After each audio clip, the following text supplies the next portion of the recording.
Pokud nejste někdo, kdo žije pod šutrem, nebo jste kromaňonec, co neuznává gregoriánský kalendář a nedej Bůh, jste hráč League of Legends, co 24 hodin nechodí ven, tak jste si mohli povšimnout, že začal prosinec. A nevyhnutelně se nám blíží Vánoce. A poslední dobou Vánoce se spíš staly takový kapitalistický svátek, kde každý na všem chce vydělat a je největší výdělek roku. A při mém scrollování Reels a TikToků a celkový ždímání mého hypotalamu pro poslední kapku dopaminu jsem narazil na tenhle skvost z českých luhů a hájů. Oni tady mají ty vole i jmenovky na to. Ty vypadá fakt jak ona, ty vole. Ukaž to z druhé strany.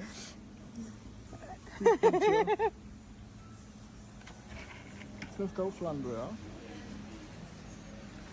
A jelikož mě to celkově zaujalo, tak jsem si našel jejich stránky a zaujalo mě to ještě víc. Tak, podíváme se na to. Moje první reakce na design byla asi nějaká taková.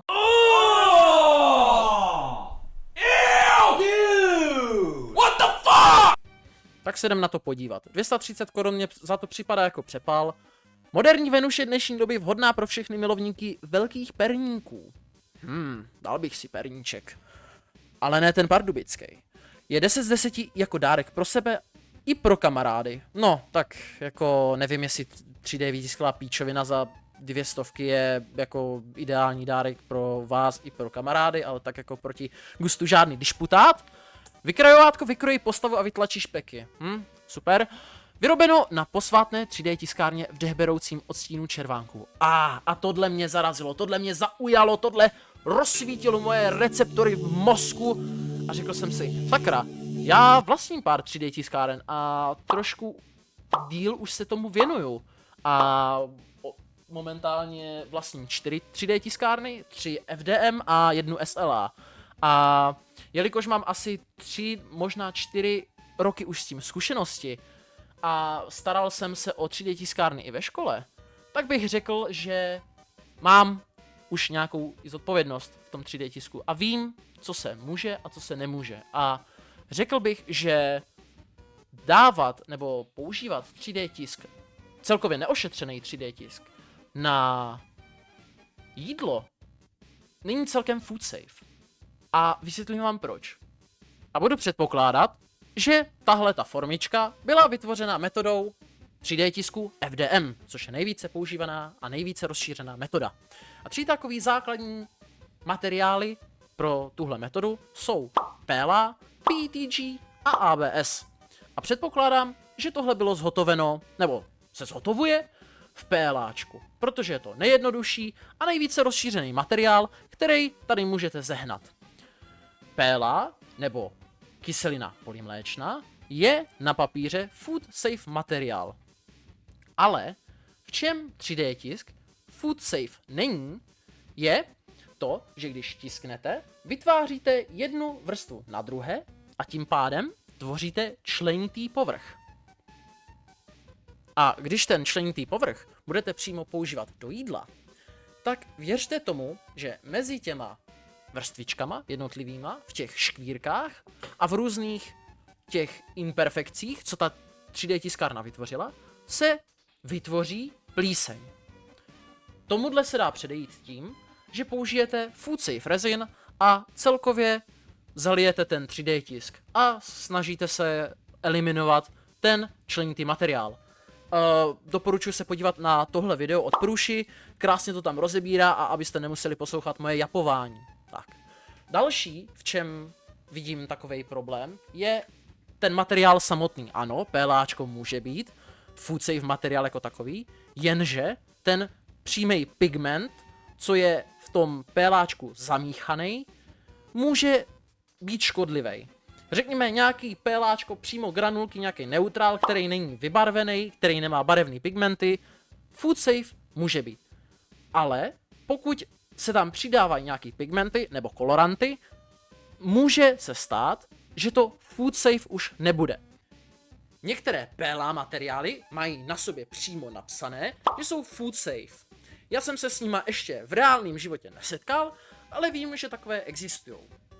Ale stále, když budete mít ten food safe materiál, pořád budete mít ten členitý povrch a pokud budete chtít vytvořit nějakou mističku, nějaký talířek, nějaký tady to vykrajovátko, tak je lepší tam dát ten rezin a vyplnit ten členitý povrch, aby tam nedošlo k množení se bakterií nebo přímo vzniku plísně.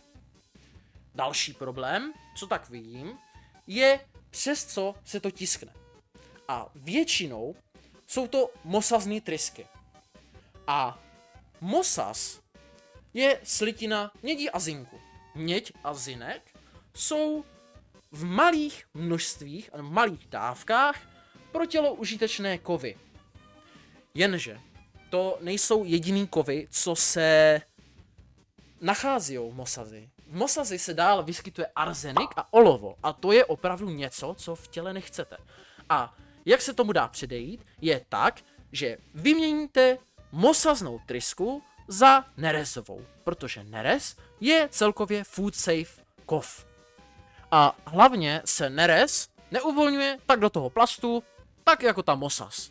Další, co je problém, je konstrukce toho extruderu samotného. Máme dva typy toho vedení, toho filamentu přímo do trysky a to je PTFE trubička přímo do hot zóny a přímo na tu trysku. A nebo ta zdravější metoda, kdy ta teflonová trubička vede pouze do heatbreaku a teplé zóny se ani nedotýká. Ten problém je ten, že pokud ta PTFE trubička je hodně stará a používaná a má na sobě nějaké imperfekce, tak se také může do toho materiálu uvolňovat. A řekl bych, že teflon není něco, co chci mít ve svém těle. Tak a podíváme se na to, jak je to teda konstruované. Tak, tady vidíte dva ty typy. Tady, kde ta PTFE trubička, zobrazíme si to tady, končí v té studené zóně a absolutně se nezahřívá. A přímo jde do toho heatbreaku, kde následně vezmeme si filament, uděláme ho tady třeba fialovej.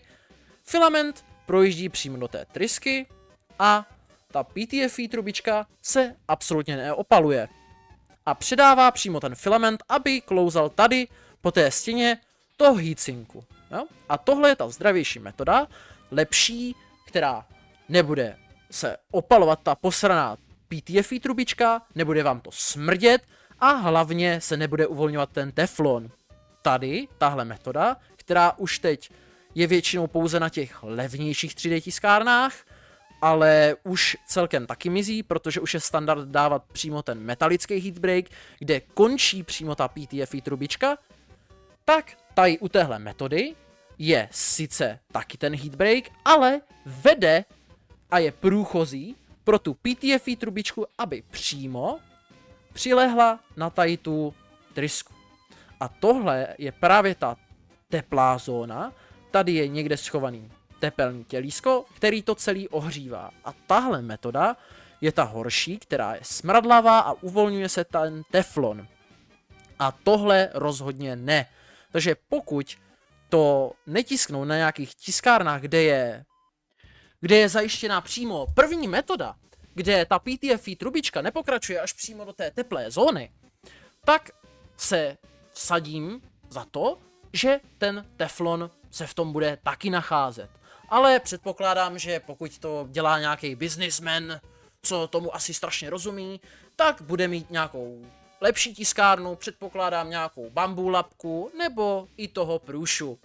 Tak, další problém, co se může vyskytovat, je celkové znečištění té trysky a té tiskárny. Je to jednoduchý, prostě stačí, aby se to umylo, nebo ne, aby se to umylo, aby se to jenom očistilo, ta tryska, aby tam nebyl starý, opálený materiál, po případě úplně jinačí typ toho materiálu, aby tam bylo zajištění, že tam přijme to péláčko a bude to všechno cajk. Tak, a teď se jdeme podívat na to, kolik to doopravdy stojí. Kolik je výrobní cena téhle formičky. Já jsem si tu formičku tady krásně přemodeloval, ale není perfektní a není hlavně 1:1, ale je, řekněme tomu, dosti podobná. Jednoduše, screenul jsem si tohle, hodil jsem si to prostě nějaký free vector converter a následně jsem to převedl do 3D modelu. Tak, když se na to podíváme, tak to má tady nějakou velikost 10 cm x 16, jo? Tak jsem to tady tak nějak dal a celkový náklad pro tohle je 11 korun. Takže tam je 22 násobná marže na tom. Takže celkem cingačka jako kokot. Tak. A teď se jdeme podívat, teď si to vytiskneme spolu a podíváme se, co vidím jako další problém. Tak. Teď se přesuneme do reálného světa, ale prvně, jelikož tu je napsaný, že to je posvátná 3D tiskárna, tak si musíme tu tiskárnu, na které to vytiskneme, posvětit, aby to bylo 1:1 experience.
A few moments later.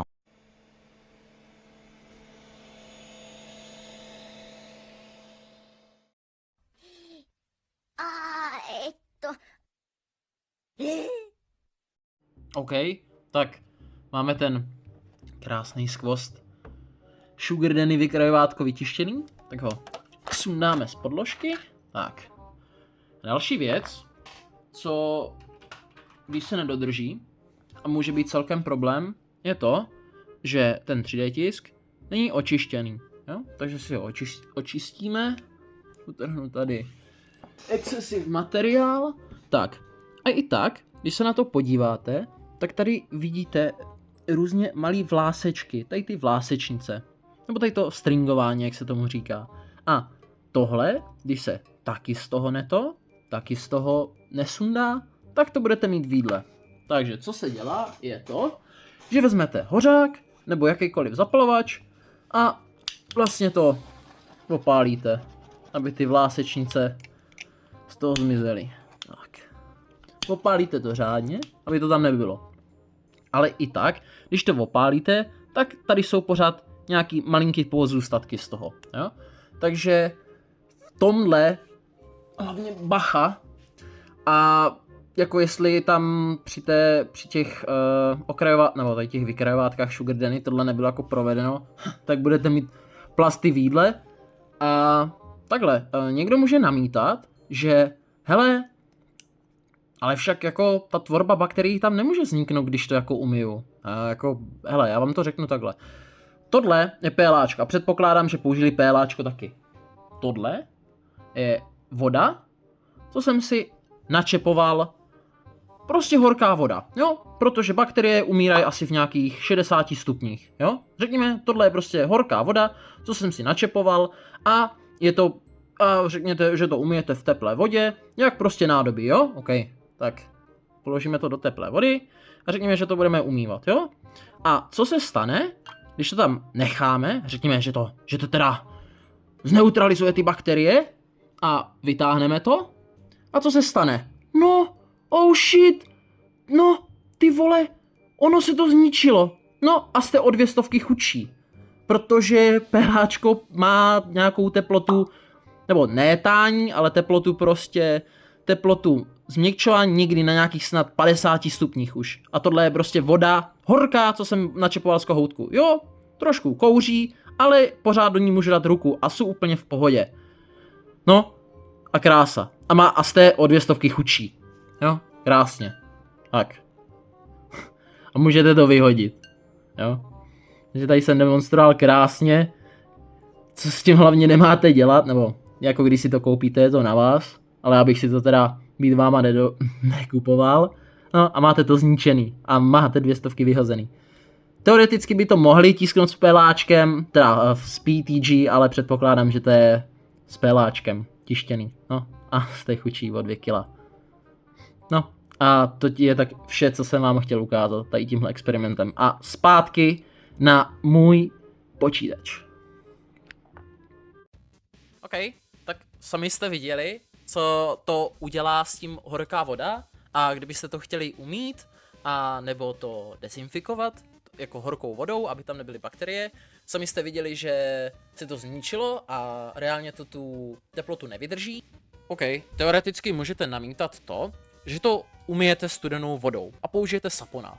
Jo, super, ale i tak se nedostanete mezi ty jednotlivé vrstvičky a prostě to nevymijete. A ta tvorba bakterií tam určitě bude probíhat.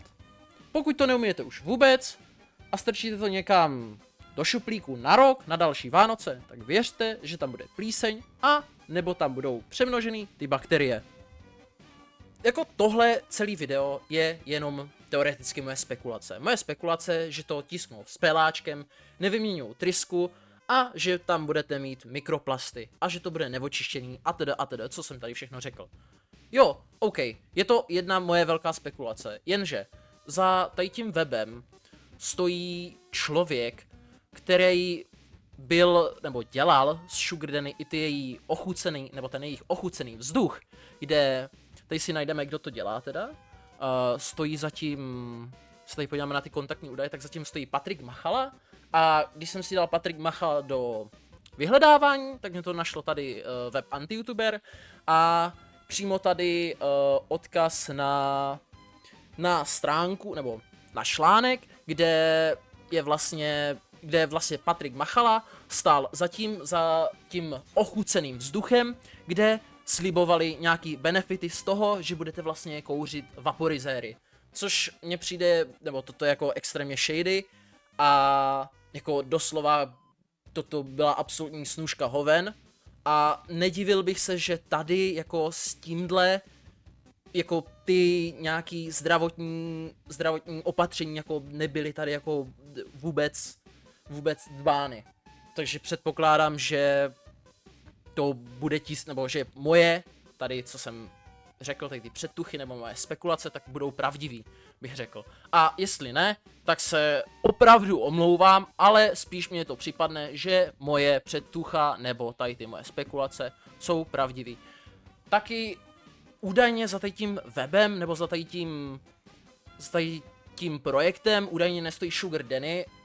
Četl jsem to pod komentářem a Píti a na Struhovým Discordu někdo říkal, že zatím Denisa nestojí a že přímo zatím stojí jenom ten Patrik Machala. A tady ona dávala něco na story, že právě hledá právníka, že chce hodit nějakou předžalobku a není si jistý, jestli je to teda na tady ty vykrajovátka, ale dala to pár dní po tom, co bylo ven releasenutý tady ten web s těma vykrajovátkama. A takhle. Jakoby, řekněme, pokud si to koupíte a budete s tím, OK, použijete to na jeden session vykrajování perníků. Děláte třeba, řekněme, 70 perníků, umřete potom? Pravděpodobně ne. Stane se vám něco? Pravděpodobně ne. Dávám to do těla něco?